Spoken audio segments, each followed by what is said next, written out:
Hey everyone, Andy Stacks here.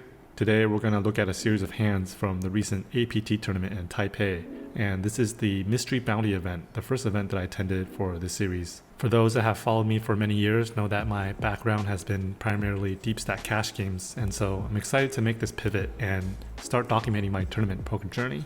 I hope to provide some value through sharing these hands and breaking down my thought process behind some of the key decisions.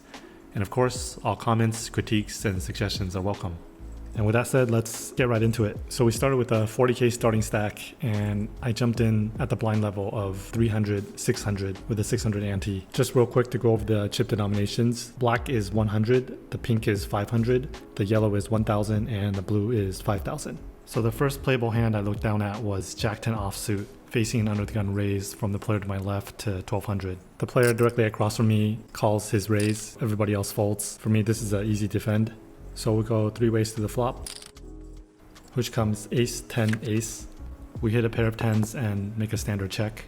The original raiser c-bets to 1200, the guy eating folds, and now the action is on me. So on this type of board, I think it's quite annoying because obviously I can't fold my pair of 10s to one bet, but I think it's a board where it's going to be really hard to win because he's going to be able to put a lot of pressure on me whether he has an ace or not, because he is under the gun representing a strong range. And with hands like king queen, king jack, any of these Broadway hands that have gut shots, he's going to continue to barrel very often, and it's going to be difficult to call down with a 10. But I do make the call to see if he shuts down on the turn. The turn comes the 9 of diamonds. I check, and now he bets again, close to full pot. And now I think it's just time to release. Being this early in the tournament and with zero information about this player at all, I think it's just too ambitious to try to call down turn and river. So let's just wait for a better spot, or at least try to gather some more information about these players before making lighter call downs. The next hand is quite interesting. The blinds are now 400, 800. It folds to me in the cutoff, and I look down at king 4 of hearts. I open to 2k, the button folds, and the small blind decides to flat to 2k, with the big blind having only 12k left, which is about 15 big blinds. Big blind does decide to shove all in. Obviously I can't call here, but after I folded, we see the small blind snap call, and we see him turn over ace king of spades. He was trapping the big blind, but the big blind turns over jacks, and fortunately for him, his jacks does hold up. I feel like I kind of got away from losing a big pot here, because if I happen to have a hand like pocket sevens, I think I might have re-raised myself trying to isolate the big blind, thinking he was shoving pretty wide here. Blinds are now 500, 1000. I look down at queen jack of clubs in the hijack. A player in middle position opens to 2.1k. I think I could re-raise this hand to isolate, but up to that point I hadn't seen him get out of line pre-flop, so I decided to just call and play in position. Everybody else folds and it's heads up. The flop comes 9, 10, 5. A very good flop for me. I have an open-ender with 2 overcards. He makes a continuation bet of 2k.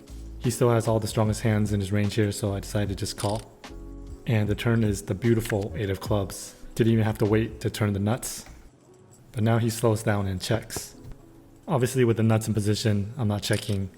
I want to build a pot, so I bet 5k and was very happy to see him check call. The river was very interesting. It was the 7 of diamonds now putting a one-liner on the board. Any jack makes a straight, but of course we have the nut straight, and now he checks. So with about 20k in the pot and with my stack with about 17k, I thought the only bet was to just go all in and try to get max value. If he has any jack here, he's going to call whatever amount. Let's say he had pocket jacks or ace jack or king jack that check called the turn, he's calling the all in. So it didn't make sense to try to milk him and bet a smaller amount, hoping to get called. But unfortunately, he does fold pretty quickly. I think even if he had a hand like kings, aces, it'd be really tough for him to make a crying call here, even if I bet a smaller size. So with this all-in, really targeting just a jack.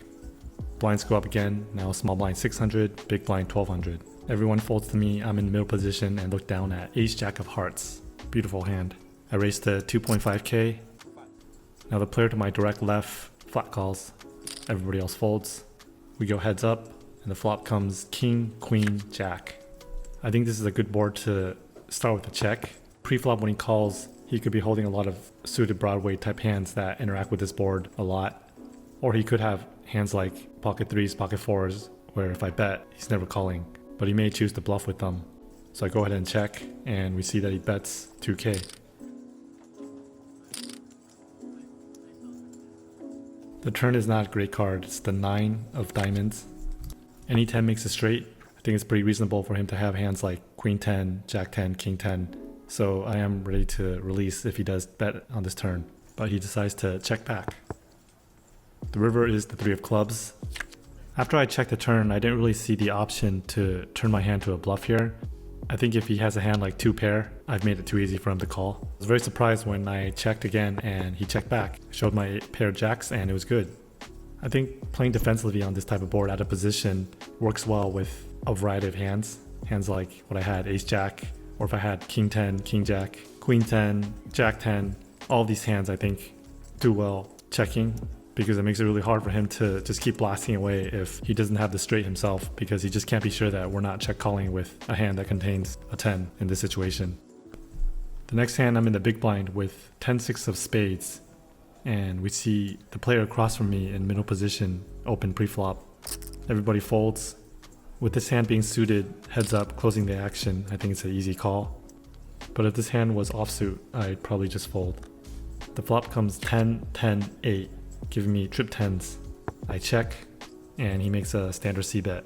Now I have a decision between raising or calling. I would lean towards raising a lot here because I have a lot of gut shots that I would want to raise, and so it's important to also have some trip 10s as well when I raise. Also, there's a flush draw on the board that I unblock. It makes it more likely that he could be holding the flush draw. So I go ahead and raise his 2.2k bet to 7k. Even though we do see him fold right away, I think it's important not to be results oriented. I think against a lot of players, they're not going to fold even a hand like King High or Ace High with backdoor draws. It looks like I just was up against the type of opponent that really didn't want to fight for this one. This next hand was a tough one for me. It folds around to the button, who opens to 2.5k. From what I had noticed up to this point, I saw that he was quite a solid player. And so when I looked down at King 5 of diamonds, I thought my best play was to 3-bet this hand. Against a looser recreational type player, I probably wouldn't 3-bet this hand. I could just call, but against this player, I thought that I would get a lot of folds from his marginal hands that might be slightly ahead of mine.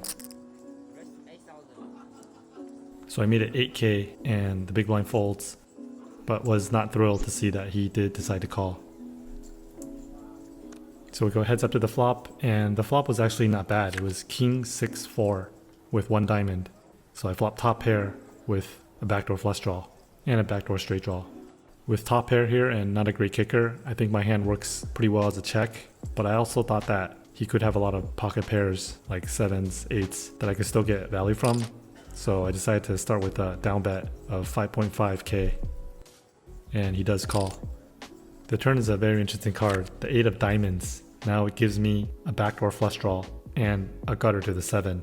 I lose to any of the bigger kings, all the sets that he could still have. I decided to check and was pretty happy to see him check back. The river came to 10 of spades. My hand didn't improve, but I still do have top pair. And I think it's still worth a bet here.